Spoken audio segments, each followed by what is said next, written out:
Sarah Jennings had always believed second chances came with warning labels.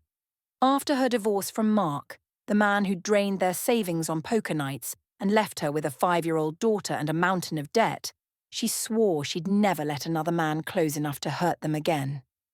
Then came Ryan. Ryan Caldwell appeared like a calm harbour after a storm, tall, steady, with kind hazel eyes and a quiet laugh that made Ellie giggle.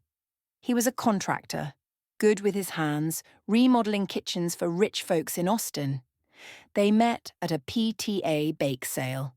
He bought Sarah's last batch of lemon bars and asked if she needed help fixing the leaky roof on her little ranch-style house in Willow Creek, just outside San Antonio. 6 months later, they were married in a small backyard ceremony. Ellie called him Daddy Ryan. Sarah started sleeping through the night for the first time in years. The house was modest. 3 bedrooms, 1 bath, a sloped roof with an attic access in the hallway ceiling. Ryan had offered to convert part of the attic into a playroom for Ellie, but Sarah said no. Too much dust up there. Let's leave it for storage. He'd nodded, smiled that easy smile and never pushed. But lately, something felt off. It started small.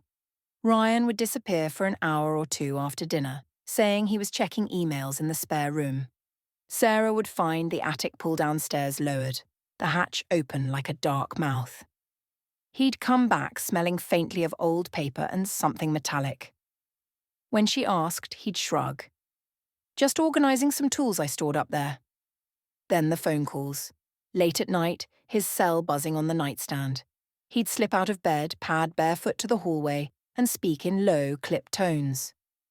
Sarah pretended to sleep, heart hammering. Once she caught the words, "Not yet. Evidence is secure. Don't push me." She told herself she was paranoid, divorce trauma, single mom hypervigilance. But the doubts grew claws. One Thursday in late October, a cold front swept through Texas, rattling the windows. Ellie had a fever, nothing serious, just a virus, but Sarah stayed up late giving her medicine and cool cloths. Ryan kissed them both goodnight and said he had to run to the hardware store for caulk to seal a drafty window. He left at 9:47 p.m. He didn't come back until after midnight. Sarah heard the front door click shut, his boots on the hardwood. She lay still, listening. Footsteps paused at the hallway, the familiar creak of the attic stairs being pulled down, a soft thud as he climbed. She waited 5 minutes, then 10. Her pulse thundered in her ears. She slipped out of bed in socks, pulled on a hoodie over her tank top and crept to the hallway. The attic hatch gaped open, faint yellow light spilling down from a bulb Ryan must have strung up there. Dust motes danced in the beam. Sarah glanced back at Ellie's door, closed, quiet, breathing inside, then gripped the rough wooden rungs and climbed. The attic smelled of dry wood, mothballs, and something sour. Boxes lined one wall, holiday decorations, baby clothes she couldn't bear to donate, Ryan's toolbox. But in the far corner, behind a stack of insulation rolls, a section of drywall had been cut away and reattached with hinges. A makeshift door, painted to match the insulation so it blended. Sarah's stomach twisted. She pushed it open. Inside was a room no bigger than a walk-in closet. A single folding table, a laptop screen dark, stacks of manila folders, a corkboard covered in photos, newspaper clippings, timelines drawn in red marker. And in the centre of it all, a large envelope labelled "Confidential, do not open." She stepped closer, breath shallow. The corkboard photos hit her like punches.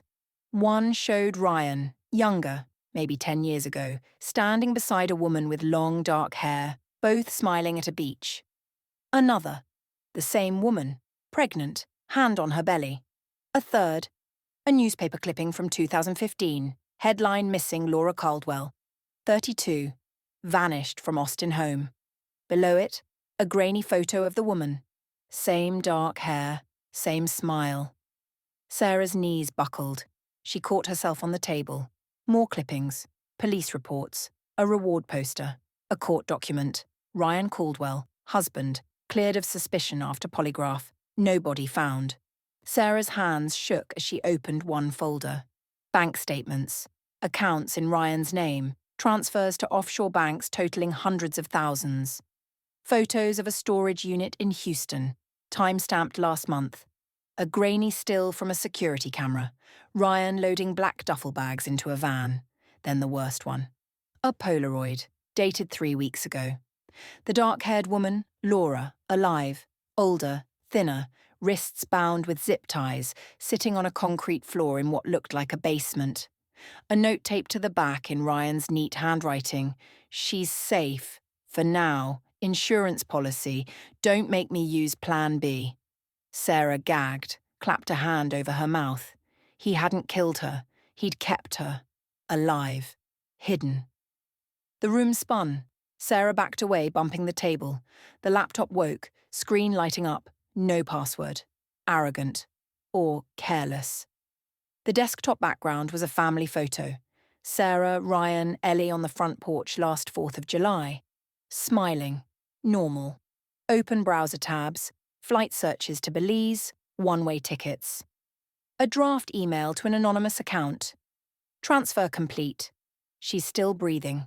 Wire the final $200,000 by Friday or I release the video. You know what happens then.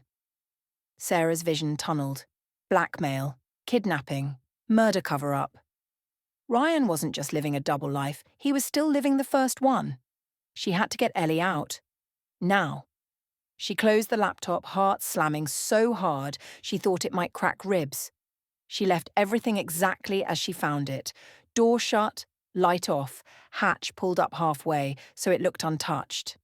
Downstairs, she moved like a ghost, grabbed her purse, keys, Ellie's pink backpack from the closet, stuffed in clothes, Ellie's stuffed rabbit, her inhaler, the emergency cash she kept in a coffee can under the sink, $1,800. Phone charger, Ellie's favourite blanket. She slipped into Ellie's room. The girl was curled under the quilt, fever-flushed cheeks, breathing steady. Sarah knelt, whispered, "Baby, wake up. We have to go on a little adventure." Ellie blinked, confused. "Mommy, is it morning?" "Shh. Quiet game. We're going to Grandma's house early.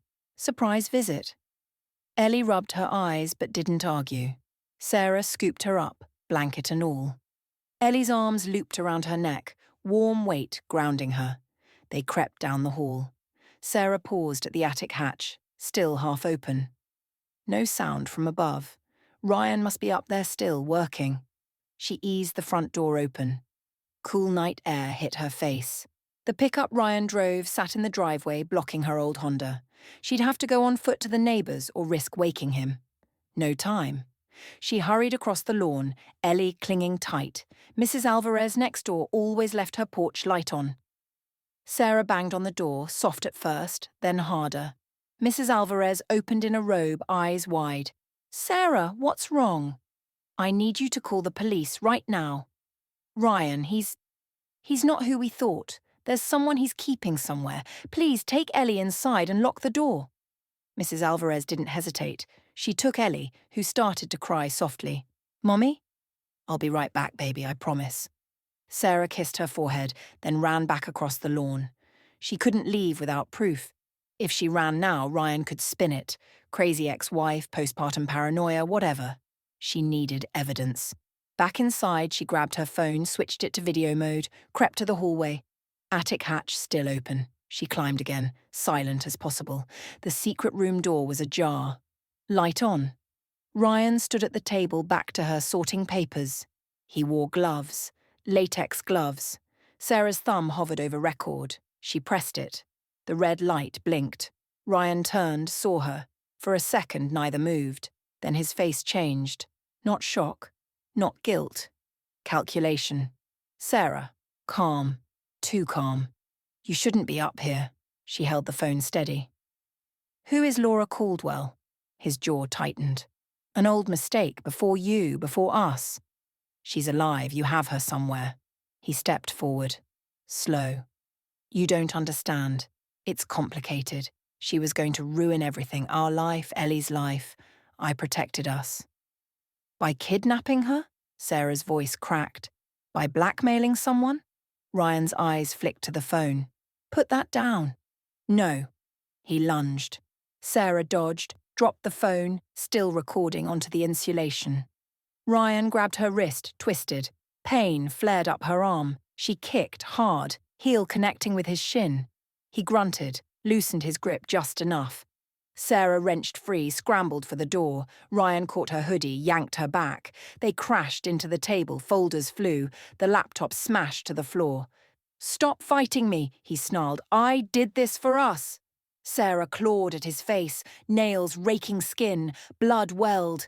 He roared, shoved her against the wall. Her head cracked on a beam. Stars burst. She tasted blood, her own. Then she saw it, the old toolbox, lid open, hammer inside. She lunged, fingers closing around the handle. Ryan saw it too late. She swung. The hammer connected with his temple, not full force, but enough. He staggered, eyes glazing, dropped to his knees. Sarah didn't wait. She ran. Down the stairs, through the house, out the front door. Barefoot now, socks lost somewhere. Sirens wailed in the distance. Mrs. Alvarez had called.